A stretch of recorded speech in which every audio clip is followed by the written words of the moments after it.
ಇವತ್ತು ರಾಷ್ಟ್ರ ರಾಜಧಾನಿ ದೆಹಲಿಯಲ್ಲಿ ಎರಡು ಮಹತ್ವದ ಮೀಟಿಂಗ್ಗಳು ನಡೀತಾ ಇದೆ. ದೆಹಲಿಯಲ್ಲಿ ಇವತ್ತು ಎರಡು ಮಹತ್ವದ ಮೀಟಿಂಗ್ಗಳು.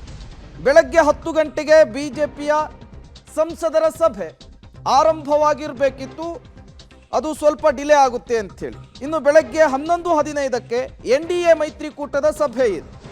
ಮೋದಿ ಪ್ರಮಾಣ ವಚನದ ದಿನಾಂಕ ಅಧಿಕೃತವಾಗಿ ನಿರ್ಧಾರವಾಗುತ್ತೆ. ಈ ಸಭೆಯಲ್ಲಿ ಯಾವ್ಯಾವ ಖಾತೆಗಳು ಮಿತ್ರ ಪಕ್ಷಗಳ ಪಾಲಾಗಲಿದೆ, ಬಿಜೆಪಿ ನೀಡುವಂತಹ ಖಾತೆಗಳಿಗೆ ಒಪ್ಪಿಗೆಯನ್ನು ಕೊಡಲಿದೆಯಾ ಮಿತ್ರ ಪಕ್ಷಗಳು, ಇವತ್ತು 11:30ರ ವೇಳೆಗೆ ನಿರ್ಧಾರವಾಗುತ್ತೆ NDA ಸರ್ಕಾರದ ಭವಿಷ್ಯ.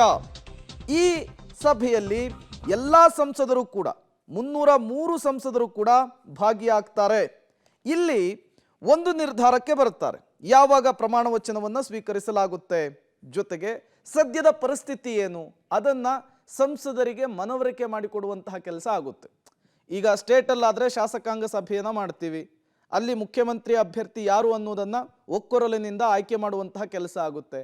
ಸೆಂಟ್ರಲ್ಗೆ ಬಂದರೆ ಸಂಸದೀಯ ಸಭೆ, 303 ಸಂಸದರು ಇವತ್ತು ಒಂದೇ ಕಡೆ ಸೇರ್ತಾರೆ.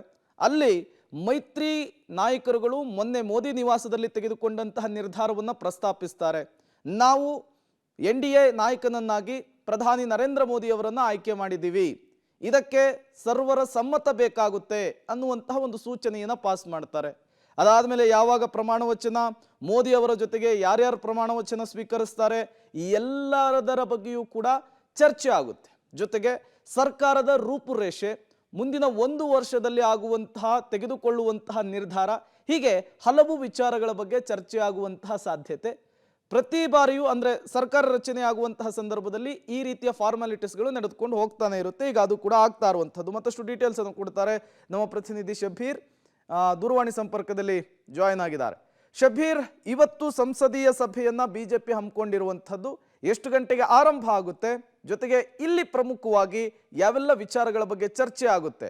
ಈಗಾಗಲೇ ಪ್ರಧಾನಿಯವರ ಪಟ್ಟಾಭಿಷೇಕಕ್ಕೆ ದಿನಾಂಕದ ವಿಚಾರದಲ್ಲಿ ಒಂದಿಷ್ಟು ಕನ್ಫ್ಯೂಷನ್ಗಳಿರುವಂಥದ್ದು, ಅದಕ್ಕೂ ಕೂಡ ಕ್ಲಾರಿಟಿ ಸಿಗಬಹುದಾ ಅಂತ? ಪ್ರೇಮ್, ಬೆಳಗ್ಗೆ 11 ಗಂಟೆಗೆ NDA ಒಕ್ಕೂಟದ ನೂತನ ಸಂಸದರ ಸಭೆ ನಡೀತಾ ಇದೆ. ಇಲ್ಲಿ NDA ನಾಯಕರು ಮತ್ತೆ ಬಿಜೆಪಿಯ ಎಲ್ಲ ಸಂಸದರು ಮತ್ತೆ ವಿದೇಶ ವಿಪಕ್ಷ ನಾಯಕರು ಮತ್ತೆ ಬಿಜೆಪಿ ಆಡಳಿತ ರಾಜ್ಯಗಳ CMಗಳು ಎಲ್ಲರೂ ಕೂಡ ಈ ಒಂದು ಸಭೆಯಲ್ಲಿ ಭಾಗಿಯಾಗ್ತಾ ಇರುವಂತದ್ದು.